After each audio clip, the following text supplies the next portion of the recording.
Esta es tu historia. Esta es mi historia. Pero principalmente esta es la más grande historia que se haya contado. Esta es la historia de Dios.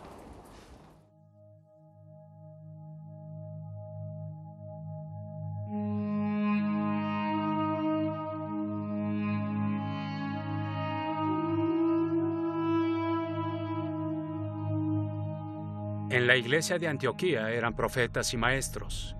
Bernabé, Simeón, apodado el Negro, Lucio de Cirene, Manahem, que se había criado con Herodes el tetrarca, y Saulo. Mientras participaban en el culto al Señor, el Espíritu Santo dijo: apártenme ahora a Bernabé y a Saulo para el trabajo al que los he llamado. Así que después de ayunar, orar e imponerles las manos, los despidieron. Bernabé y Saulo, enviados por el Espíritu Santo, bajaron a Seleucia y de ahí navegaron a Chipre. Al llegar a Salamina, predicaron la palabra de Dios en las sinagogas de los judíos. Tenían también a Juan como ayudante. Recorrieron toda la isla hasta llegar a Pafos. Pablo y sus compañeros se hicieron a la mar desde Pafos y llegaron a Perge de Panfilia. Juan se separó de ellos y regresó a Jerusalén. Ellos siguieron su viaje desde Perge hasta Antioquía de Pisidia. El sábado entraron en la sinagoga y se sentaron. Al terminar la lectura de la ley y los profetas, los jefes de la sinagoga mandaron a decirles: hermanos, si tienen algún mensaje de aliento para el pueblo, por favor, hablen. Pablo se puso en pie, hizo una señal con la mano y dijo: escúchenme, israelitas, y ustedes, los gentiles temerosos de Dios.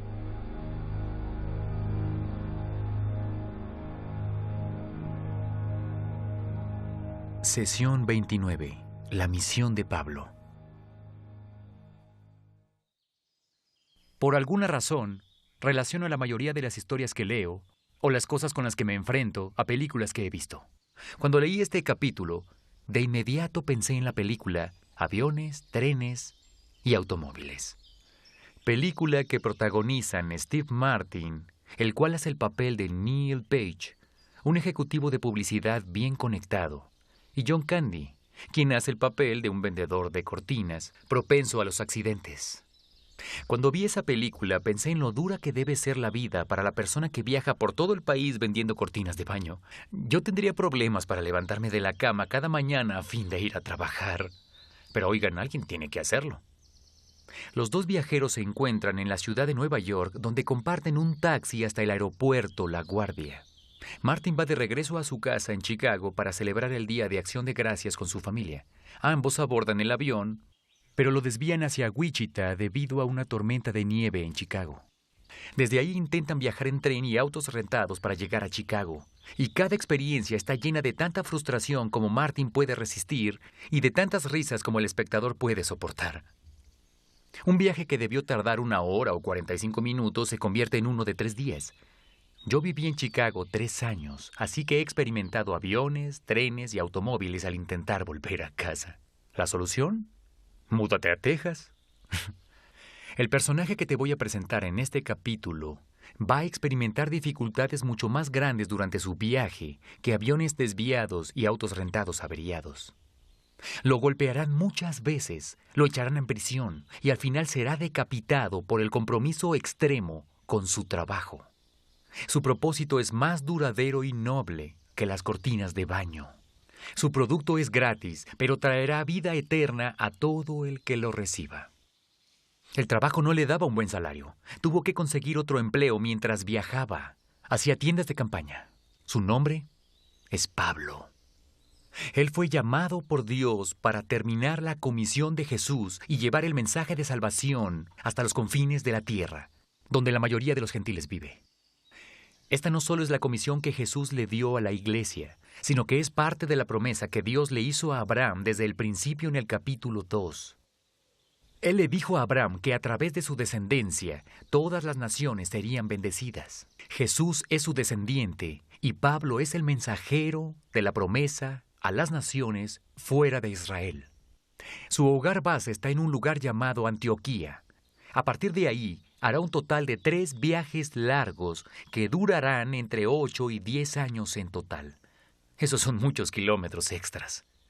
Como Pedro, su energía provenía de la presencia del Espíritu Santo en su vida. Desde su primera visita estableció el patrón de comenzar en la sinagoga judía del lugar y predicar ahí. Por ejemplo, cuando estuvo en la ciudad llamada Antioquía de Pisidia, le dieron la oportunidad de hablar sin haber hecho una cita. Pablo hizo una señal con las manos y luego dijo: los habitantes de Jerusalén y sus gobernadores no reconocieron a Jesús. Por tanto, al condenarlo, cumplieron las palabras de los profetas que se leen todos los sábados. Aunque no encontraron ninguna causa digna de muerte, le pidieron a Pilato que lo mandara a ejecutar. Después de llevar a cabo todas las cosas que estaban escritas acerca de él, lo bajaron del madero y lo sepultaron. Pero Dios lo levantó de entre los muertos. Durante muchos días lo vieron los que habían subido con él de Galilea a Jerusalén. Y ellos son ahora sus testigos ante el pueblo. Nosotros les anunciamos a ustedes las buenas nuevas respecto a la promesa hecha a nuestros antepasados. Dios nos la ha cumplido plenamente a nosotros, los descendientes de ellos, al resucitar a Jesús. Hechos 13, 27, 33. Por tanto, hermanos, sepan que por medio de Jesús se les anuncia a ustedes el perdón de los pecados. Ustedes no pudieron ser justificados de esos pecados por la ley de Moisés, pero todo el que cree es justificado por medio de Jesús. Hechos 13, 38, 39. ¿Qué está haciendo? Está conectando los puntos. Les está diciendo lo que Pedro le dijo a la gente en Jerusalén, que las escrituras del Antiguo Testamento apuntaban a Cristo. Todo lo que le sucedió a Jesús fue predicho en estos textos antiguos, incluyendo todo lo que lo lastimarían hasta su muerte en la cruz. Pablo conecta los puntos con lo que ocurre ahora. Así que al final le ofrece la salvación a todo el que crea. Ellos lo invitan a volver al siguiente sabbat para hablar de nuevo. La voz se corre y el próximo sábado casi toda la población se reúne en la sinagoga. Pero como sucede con los buenos esfuerzos en la vida, los maestros locales tuvieron celos y comenzaron a crearle problemas a Pablo y sus compañeros de viaje. Cuando ya él había hecho y dicho todo, luego les dijo: era necesario que les anunciáramos la palabra de Dios primero a ustedes. Como la rechazan y no se consideran dignos de la vida eterna, ahora vamos a dirigirnos a los gentiles. Así nos lo ha mandado el Señor. Te he puesto por luz para las naciones, a fin de que lleves mi salvación hasta los confines de la tierra. Hechos 13, 46, 47. ¿De dónde sacó esa cita?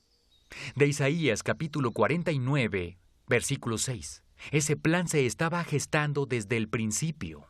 Isaías estaba hablando de la misión de Pablo 700 años antes. Pablo simplemente alineó su vida a la historia superior de Dios. Sin embargo, hablarles a los gentiles sería un reto diferente. No podría darles el mismo mensaje. Los gentiles no tenían el mismo antecedente, no conocían las historias del Antiguo Testamento, no sentían gran aprecio por Abraham y Moisés. No adoraban a Jehová, ni estaban esperando un Mesías. Ellos jugaban con reglas diferentes, adoraban a dioses distintos. Pablo tendría que ajustarse, y eso fue lo que hizo. Su jornada lo lleva a pie y a camello. Martin y Candy nunca llegaron a tanto. Hasta la gran ciudad de Atenas. Tenía que encontrar su propio enfoque. No podía tener nada que ver con la ley, los profetas y los salmos. Entonces ve un altar con una estatua dedicado a un Dios desconocido.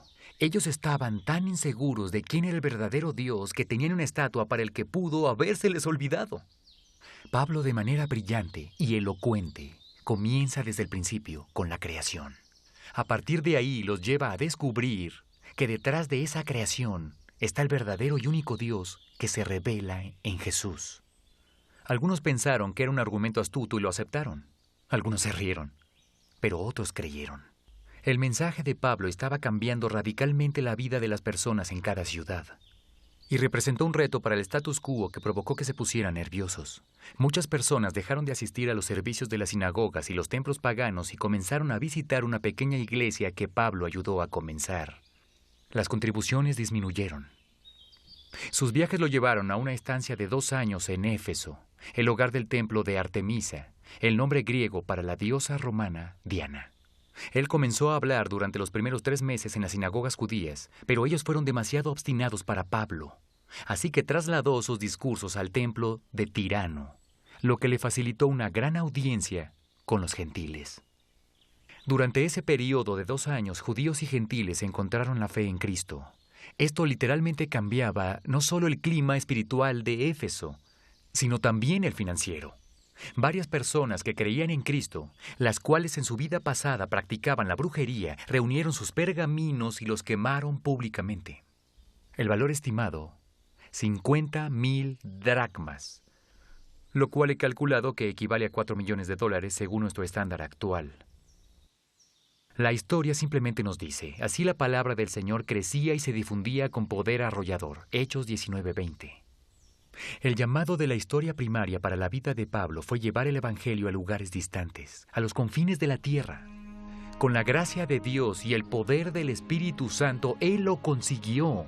Él edificó muchas iglesias en ciudades muy pobladas de gentiles. Escribió 13 cartas para ayudar a fortalecer a las iglesias en todo el mundo, las cuales están incluidas en nuestras Biblias de hoy. Algunos de los que estudian la historia son judíos. Las buenas noticias les fueron dadas primero a ustedes con justo derecho, ya que sus ancestros nos dieron a Cristo. Sin embargo, creo que la mayoría son como yo, gentiles, lo que significa que no somos judíos. El Evangelio llegó a nosotros porque Pablo se mostró obediente y fue el primero en decírnoslo. Él aceptó con valor el llamado de la historia primaria de Dios para su vida. No podemos hacer menos por las personas que Dios nos pide que alcancemos. Tal vez esto requiera de aviones, trenes y automóviles, pero quizás solo signifique cruzar la calle y amar a tu vecino. ¿Qué es lo peor que puede suceder? ¿Un rechazo verbal? Pero ¿qué es lo mejor que podría pasar? Una vida podría cambiar para toda la eternidad. Y eso es mejor que vender cortinas de baño cualquier día de la semana. Discusión del DVD. Por favor, ve a la página 185 de tu guía del alumno y discute el video que acabas de ver.